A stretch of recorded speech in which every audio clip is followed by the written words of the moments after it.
जो साधुओं को जलाया गया था, जो मुस्लिम मॉब था जिन्होंने करीब 50-60 साधुओं को जिंदा जला दिया था ट्रेन में, तो इसने बोला कि क्या फर्क पड़ता है, वैसे ही तो हिंदू जलते हैं ना मरने के बाद। ये स्टेज पे बोल रहा है और इसको यहां के लिबरल्स प्रोटेक्ट कर रहे हैं कि भाई इसको थप्पड़ मार दिया।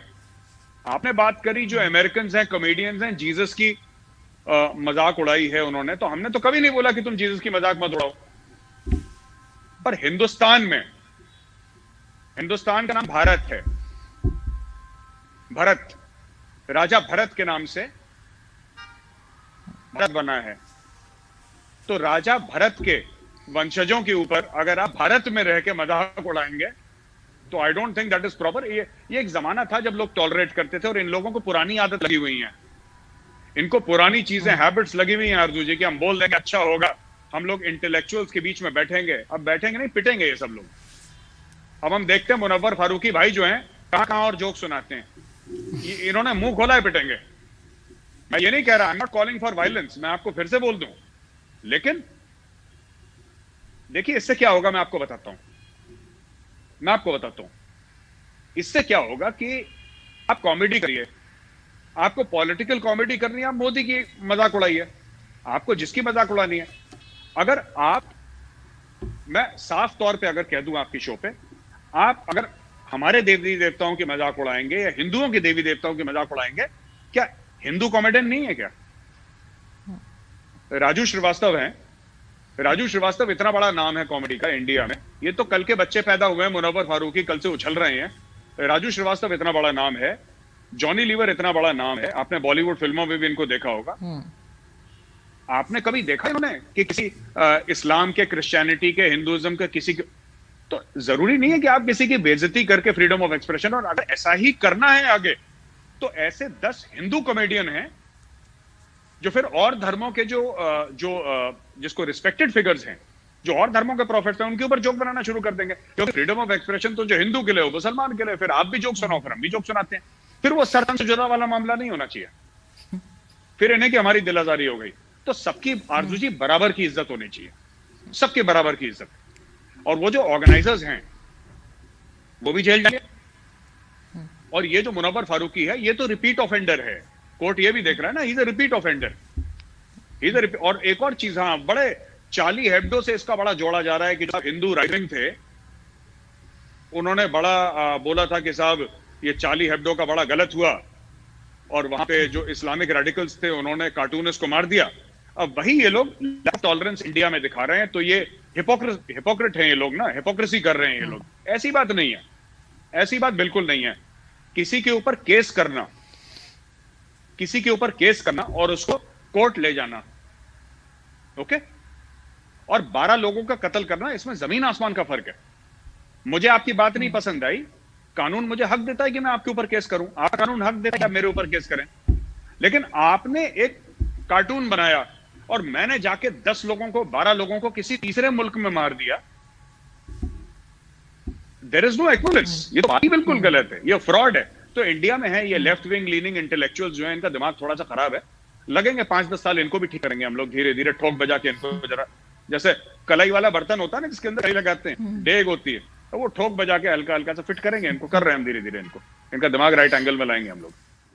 आरजू जी मैं आपको बताता हूँ, एक तो शोएब अख्तर ने गलत चीज करी, ठीक है, इंडिया में आया, बहुत पैसा मिला, बहुत इज्जत मिली, अब उसको कश्मीर और गजवाए हिंद याद आ गया। अब देखिए छोटी सी बात मैं आपको बताता हूँ, एक मौलाना साहब है इंडिया के, उन्होंने बोला कि नहीं इसको इंटरप्रेट गलत करा गया है, कुरान शरीफ में इस तरीके से नहीं लगा था, इसका जो तर्जुमा करा गया है, इसका ट्रांसलेशन करा गया है, या फिर इसका इंटरप्रिटेशन करा गया है, वो गलत है। देखिए आप इंटरप्रिटेशन कैसे भी करें, इससे कोई फर्क नहीं पड़ता, आप ये जस्टिफिकेशन नहीं दे सकते कि इसका शोएब अख्तर ने इंटरप्रिटेशन गलत करा। अगर लाखों करोड़ों लोग मुस्लिम्स अगर ये मानते हैं कि गजवाए हिंद होगा और होना चाहिए, राइट, होगा और होना चाहिए, तो ये सच है, फिर कुरान शरीफ में कुछ भी लिखा उसकी कोई वैल्यू नहीं है। अब एक बात बताइए आरजू जी, मैं आपको ये बोलूं कि मैं हिंदू हूं, राइट, मैं हिंदू हूं और मैंने जाके किसी और मजहब के 50 लोगों को मार दिया मैंने, ठीक है, और उसके बाद मैं बोलूं कि नहीं नहीं साहब आप मुझे ब्लेम नहीं कर सकते क्योंकि मेरी रिलीजियस बुक्स में लिखा है कि शांति और अमन होना चाहिए, सब उसमें लिखा है, उसमें लिखा है तो क्या हुआ, उसमें जो भी लिखा है मुझे क्या लेने देना उससे, मैंने तो कत्ल कर दिया है ना, या आपको क्या लेने देना उससे, एक बार कत्ल हो गया तो हो गया। तो लोग ये नहीं देखते कि किस किताब में क्या लिखा है, लोग ये देखते हैं कि उस किताब को मानने वाले जमीन पे क्या एक्शन करते हैं, वो कार्रवाई क्या करते हैं, वो कौन सी कार्रवाई अंजाम लाते हैं, उस पर डिपेंड करता है। नोबडी विल, किसी मुसलमान के पास इतना वक्त नहीं है कि वो हिंदुओं की किताब पढ़े, या किसी हिंदू के पास इतना वक्त नहीं है कि मुसलमानों की किताब पढ़े। हम तो जो हमारे सामने एक्शन होता है हम एक्शन देखते हैं, राइट। अब लोग कहते हैं कि अलकायदा है, अलकायदा वाले, वो कहते हैं अव्वल तो अलकायदा वाले मुसलमान है ही नहीं। कई लोग ऐसे कहते हैं, अलकायदा वाले कहते हैं मुसलमान है, कहते हैं हम इस्लाम के लिए लड़ रहे हैं। इस्लामिक स्टेट ग्रुप ने, दाइश ने अपना नाम इस्लामिक स्टेट रखा है।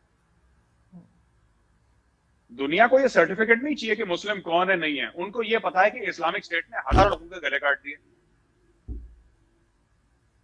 तो जो जमीन पे फैक्ट्स है, हमें हकाइक पे बात करनी चाहिए। कुरान शरीफ में लिखा है कि मुसलमान की शादी गैर मुसलमान से नहीं हो सकती। ये मैं सच कह रहा हूं? नहीं, यहूदी और क्रिश्चियन से हो सकती है, अहले किताब से है। पर उनको धर्म बदलना पड़ेगा अपना, सिर्फ लड़की को। हाँ वही लड़के बात को है, नहीं। लड़के को नहीं बदलना पड़ेगा। यानी कि अगर कोई मुसलमान है, अगर कोई मुसलमान है तो उसको, वो अगर मुस्लिम लड़की से शादी कर, वो अगर यहूदी लड़की से, जैसे इमरान खान साहब ने जमीमा गोल्डस्मिथ से शादी करी, तो वो पहले इस्लाम में कन्वर्ट हुई तब ना जाके इमरान खान के साथ शादी हुई जी। वरना कोई अलाउ करता कि इमरान खान यहूदी से शादी कर ले? ठीक है। तो मैं आपको एक बात ये बताना चाहता हूं आरजू जी कि ये जो लव जिहाद वाला लॉ है ना, ये नहीं कहता कि हिंदू और मुसलमान आपस में शादी नहीं कर सकते, ये लॉ नहीं है। लॉ ये है कि आप कन्वर्जन ना करवाएं। अच्छा। आप कन्वर्ट क्यों कर रहे हैं? और दूसरी चीज है, अगर आप ये जितने भी केसेस देखें लव जिहाद, 99% में आप देखेंगे कि जो लड़का है वो मुसलमान है और लड़की है हिंदू है। यही आप पाकिस्तान में देखिए, जितनी भी लड़कियों के कन्वर्जन हो रहे हैं, जितने भी पाकिस्तान में, तो 100% आप देखेंगे कि लड़की या तो हिंदू है या सिख है या ईसाई है और लड़के मुसलमान है। ऐसे बहुत कम केसेस हुए हैं, मैं पास्ट 5 साल की बात कर रहा हूं, पहले की नहीं, जो अच्छे खासे खानदानों में, परिवारों में शादी होती है, पढ़े लिखे, मैं उनकी बात नहीं कर रहा हूं जो एक्सेप्शन है। मैं कह रहा हूं जनरली, जैसे मिट्टू मियां हैं आपके बहुत, वो भी पूरी जनरली है वहां पे, तो मिट्टू मियां साहब जो करवाते हैं वो क्या करवाते हैं? यही तो करवाते हैं वो, that is what they do. मेरा ये कहने का मतलब है आपसे कि लव जिहाद का लॉ ये नहीं कहता कि मुसलमान और हिंदू की शादी नहीं हो सकती, वो ये कहता है कि आपको इसका मजहब क्यों बदलना है, आपको शादी नहीं करिए, मजहब क्यों बदलना है। लेकिन फिर लोग बोलते नहीं, क्योंकि ज्यादातर लोगों का एम कन्वर्जन है, क्योंकि किसी मौलाना ने इनको सिखा रखा है कि वहां पे करोगे तो इतने पॉइंट मिलेंगे, इतनी हुरें मिलेंगी। जैसे वो जाकिर नाइक समझाता है ना, चैप्टर 1 वर्स 5 पैराग्राफ 3, वो पूरा ग्लॉसरी लेके बैठ जाता है। तो ये सब लगे ना काम पे। कुछ जेन्युइन केसेस भी हैं, हो सकता है कि मुसलमान लड़का सही में हिंदू लड़की से प्यार कर रहा हो, पर अगर आप सही में प्यार करते हो तो आप लड़की से प्यार करो ना। अनीता को आयशा क्यों बना रहे हो? अनीता को अनीता रहने दो यार, प्यार तो करते ही हो ना। लव जिहाद का लॉ ये कह रहा है कि डोंट कन्वर्ट अ पर्सन, आपको शादी करनी करिए, किसने मना करा है? जी आरजू जी, मैं आपको बता रहा हूं 99% केसेस में जो लड़के होते हैं मुस्लिम ही होते हैं। आप केस स्टडी कर लीजिए, मैं फैक्ट्स में बात कर रहा हूं। लोग बोलेंगे कम्युनल बात कर रहा है, I have no interest in anything communal, I am not a communal person. मैं फैक्ट्स और डेटा पे बात कर रहा हूं, देख सकते हैं। दूसरी चीज, जो हजरत थी जिनका नाम सुषमा हुआ था ना, उनका नाम सुषमा कर दिया, वो हिंदू नहीं बन सकती। She cannot become a Hindu. आपको एक बात समझनी पड़ेगी, there is no way you can become a Hindu. आप हिंदू नहीं बन सकते। आपको मैं बोल्ड ब्लैक अंडरलाइन, हिंदुइज्म में कन्वर्जन का कॉन्सेप्ट नहीं है, you have to be born a Hindu, है ना। और जहां तक आपने बोला किशोर कुमार मुसलमान बन गए, मुझे पता नहीं है इसके बारे में, आप चेक कर लीजिए, मैंने पढ़ा है। मुझे पता नहीं कि किशोर कुमार मुसलमान बने कि नहीं, आई डोंट नो। बट आरजू जी, मधुबाला थी भला की खूबसूरत वैसे। सो अब किशोरदा का कहां दिल फिसा मुझे पता नहीं, बट इंडियन सब कॉन्टिनेंट में there has been no woman more beautiful than Madhubala, for the record, मतलब बाकी जो भी फिल्म एक्ट्रेसेस आई हैं बॉलीवुड में भी और कहीं और पे भी, nobody is even 20% of Madhubala, ये बात तो तय है।